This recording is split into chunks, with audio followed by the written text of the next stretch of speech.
Alors, pour répondre à la troisième et dernière question, quelle importance la société civile a dans l'évolution de la vie d'une civilisation? Eh bien, il faut comprendre que c'est la société civile qui soutient l'orientation politico-sociale d'une civilisation. Et la société civile peut être représentée comme quoi? La société civile peut être représentée comme tout élément d'action pour pousser non pas officiellement le peuple, mais officieusement le peuple vers une façon de voir les choses. Mais pas seulement le peuple, mais le monde entier même vers une façon de voir les choses à partir du paradigme propre de ce peuple. Quand vous prenez par exemple une organisation telle que, je vois moi, hum,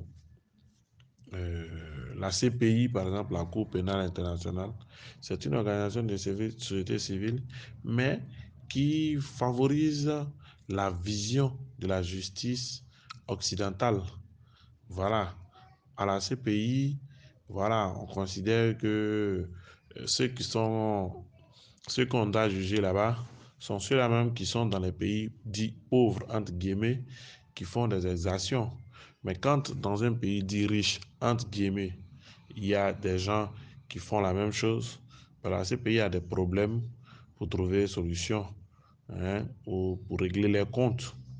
Voilà, donc je veux dire que cette structure-là a été mise sur pied par les Occidentaux pour défendre la position occidentale en ce qui concerne la justice. Et il l'utilise bonnement pour en faire un moyen de pression sur certains responsables politiques en Afrique afin d'atteindre les objectifs. Donc voilà un exemple palpable d'organisation de société civile, mais qui est efficace parce que financé par des entités politiques, arrive à véhiculer la vision de la justice dans le sens de l'Occident. Donc la société civile contribue à asseoir la force et la domination d'un peuple vis-à-vis des autres. Donc c'est très important d'avoir des organisations stratégiques de société civile. C'est très, très, très important. Alors, ce que l'Africain actuel n'a pas encore compris, c'est que au niveau de la société civile, il nous faut arriver à exister. Et ça nous permet d'exister sur le chiquier géopolitique. Mais tant qu'on n'arrive pas à le faire, il sera difficile.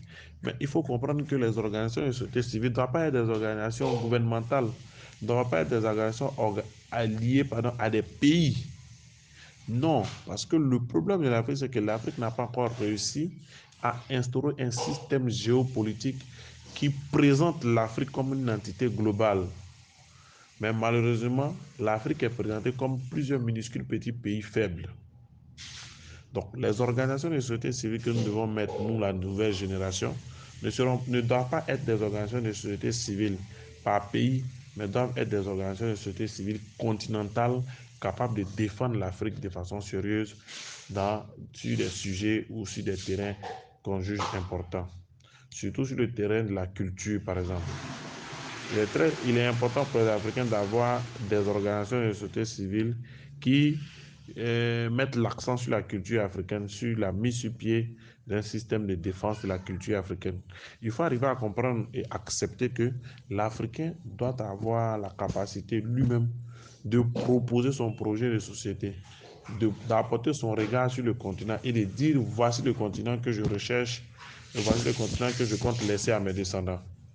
Mais si on n'a pas la capacité d'avoir des organisations qui font la promotion de cela, on n'a pas la capacité d'avoir des organisations qui, elles toutes, sont ancrées dans cette vision-là, il sera compliqué pour les Africains de s'exprimer sur le terrain de la société civile internationale.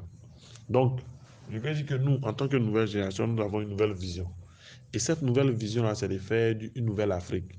Une nouvelle Afrique qui n'est pas une Afrique des pays, non, mais qui est une Afrique d'un continent-pays. C'est-à-dire que partout dans le monde, on considère les Africains comme pareils.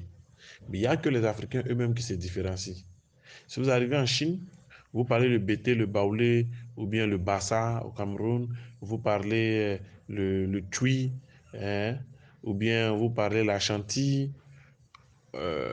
L'interlocuteur en face, le chinois, le français et autres, vous dira, je ne comprends pas l'africain. Parce que pour eux, nous tous, on a une seule et même langue. On est le même peuple. On est tous pareils.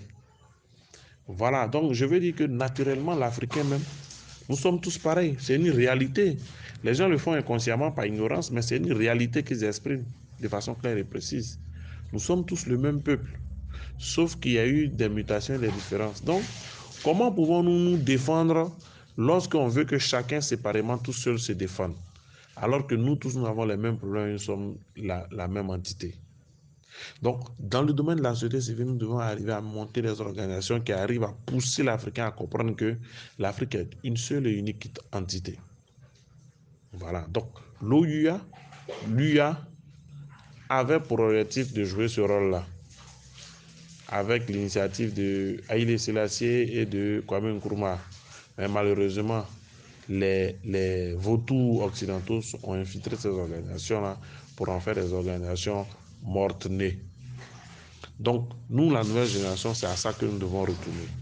Retourner à une société civile ancrée dans les valeurs africaines, s'appuyant sur la sagesse et la loi de l'équilibre, dans toutes choses et partout. C'est très important. Il faut arriver à le comprendre.